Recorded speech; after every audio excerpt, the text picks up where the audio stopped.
ሰምተህ የምትረዳ አይተህ የምታጽናና ተናግረህ በስልጣን ቃል የምታነሳ አንተ እግዚአብሔር ነህ። በቃል ሰማዮች ጸንተዋል። በቃል የኛ ሕይወት ለምልሟል። በቃል ብዙዎች ከጨለማ ወጥተዋል።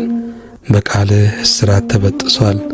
በቃልህም ወጥመድ ተሰብሯል። በቃልህም ማለፍ መሻገር ሆኗል።